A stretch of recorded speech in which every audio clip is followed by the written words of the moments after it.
எடுக்கிறேன் சாமி அவருங்க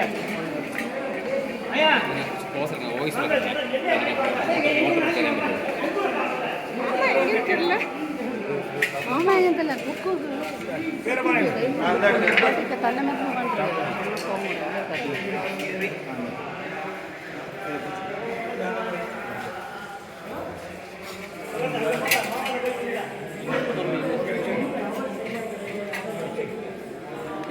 அப்படி உட்காரு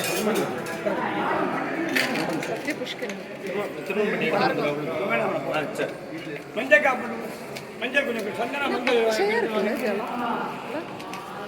ஆமா சந்தனம் மஞ்சள் உள்ள இருக்கு ஒரு பச்சைக்கல் போட தூள் பண்ணிடுவேன் கொண்டா ஒரு பிளாஸ்டிக் பையில் இருக்கு ஸ்ரீமதே ராமானுஜாய நமஹ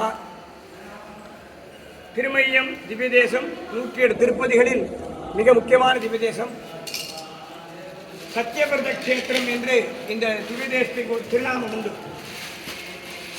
பெருமாள் சத்யவக ரிஷிக்கும் காசி மன்னன் காசி மகாராஜா பூர்வ சென்றவருக்கும் காட்சி கொடுத்த பெருமாள். இந்த திவ்யதேசத்து மூலவர் ஸ்வயம்பு தானே தோன்றிய பெருமாள். திருமங்கையாழ்வார் நிலையாளா நின்வணங்க வேண்டாயே யாயிலும் என் முறையாள ஒரு நாள் நகரத்தால் ஆளாயே சிலையாளா மரமெய்த திறனாளா திருமெய்ய மலையாளா நீயாள மலையாள மாட்டோம் என்று மங்களாசாசனம் செய்துள்ளார். ஸ்ரீரங்கத்தை காட்டிலும் பழமையான கஷேத்திரம். இந்த திவ்யதேசத்தை மூலம் நின்ற பெருமாள் சத்தியமூர்த்தி பெருமாள் சுயம்பு தானே தோன்றிய பெருமாள். அதுபோல சயன பெருமாள் திருமையர் அவரும் தானே தோன்றிய பெருமாள். ஆதி காலத்திலே மலையிலே அந்த பெருமாளுடைய உருவம் தெரியும், ஸ்வரூபம் தெரியும். அதன் பிறகு மகரிஷிகள் பெரியவர்கள் அதை புடைப்பு சிற்பமாக ஆக்கி நித்திய திருவாராதனத்திற்கு உகந்தபடி திருமேனிகளை அமைத்து வைப்பார்கள். அப்படிப்பட்ட இந்த பெருமாளுக்கு திருவத்தைல பிரதிஷ்டை என்னும் தைலக்காப்பு செய்யுங்க. தைலக்காப்பு சாத்தும் வைபவம் நடைபெறுகிறது.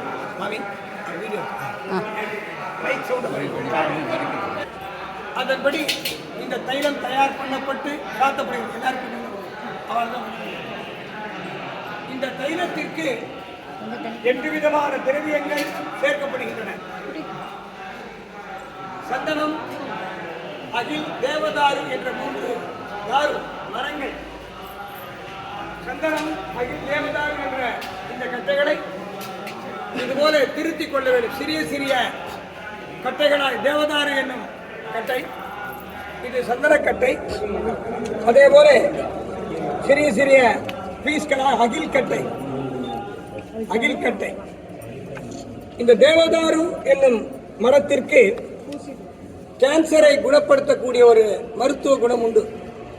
பொதுவாக ஹரித்வார் ரிஷிகேசிலே தேவதாரு என்னும் இந்த மரம் அதிகமாக காணப்படுகிறது. இந்த கட்டைகளை சிறிய சிறிய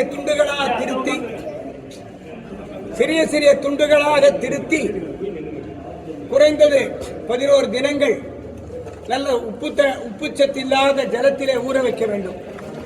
அதன் பிறகு அந்த ஜலத்தை வடித்து இந்த கட்டையை சிறிது உலர்த்தி ஒரு பெரிய பாத்திரத்திலே சாம்பிராணி, நல்ல சாம்பிராணி இந்தோனேஷியாவில் கிடைக்கிறது, வேற கலப்பில்லாத சாம்பிராணி, பூரா சர்க்கரை, தேன், பச்சை கற்பூரம் இந்த திரவியங்களை நன்றாக கலந்து இந்த கட்டைகளை ஊற வைக்க வேண்டும்.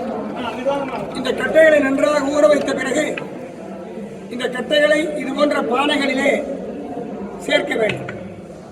இந்த பானைகளிலே சேர்த்து இந்த பானை வெற்றி வேறாலே மூடி காப்பர் கம்பியாலே சுற்றி இந்த தொட்டி இதற்காக தயார் பண்ணப்பட்டு ஸ்பெஷல் மண், சாதாரண மண்ணில் தயார் பண்ண முடியாது, ஸ்பெஷல் மண். இந்த பானை ஸ்பெஷல் கடம் பண்றாலும் இல்லையோ, கடம்னு ஒரு வாத்தியம் அது தயார் பண்ணக்கூடியது. இதிலே போட்டு வெட்டி வேறால் மூடி காப்பர் கம்பியாலே சுற்றி இந்த பானையை கவிழ்த்து வைத்தால் இந்த பானையின் பாட்டம் கீழே வரும். இந்த தேன் முதலான தண்ணீர் சத்துள்ள வஸ்துக்கள் இதிலே சிந்திவிடும். அதன் பிறகு மேலே நெருப்பு மூட்டினால் அந்த உஷ்ணத்திலே இந்த கட்டைகள் உருகி இந்த கட்டைகளுக்கு உள்ளே உள்ள தைல சத்து தேவதாரு அதில் இந்த தேவதாரு சத்து அவை அனைத்தும் சாம்பிராணி தேன் பூரா சர்க்கரை பச்சை கற்பூரத்தோடு கலந்து இந்த வெற்றிவேர் வழியாக வெற்றிவேர் ஃபில்டர், அந்த ஃபில்டருக்கு தான் வெற்றிவேர் போடுறோம். அதன் வெற்றிவேர் வழியாக இதை சொட்டும். அதை எடுத்து இப்படி சொட்டின தைலம் தான் இது இருக்கு இல்லையா, இதை நம்ம சுத்தம் பண்ணணும். சுத்தமான ஜலத்தில் சுத்தம் பண்ணணும். சுத்தம் பண்ணப்பட்ட தைலம் இது. இதை சுத்தம் பண்ண பிறகு மூலஸ்தானத்திலே இதை பச்சை கற்பூரம் சிறிது கலந்து இந்த தைலத்தை எடுத்து தேய்க்க இந்த தைலம் உருகும். உருகிறதா இல்லையா, உருகிறதா? தேய்க்க லிக்விடா இப்போ வேக்ஸ் தேன் மெழுகு தேய்க்க உருகிறதோ இல்லையா? ஒரு மெழுகு சத்து வெண்ணெய் இருக்கு.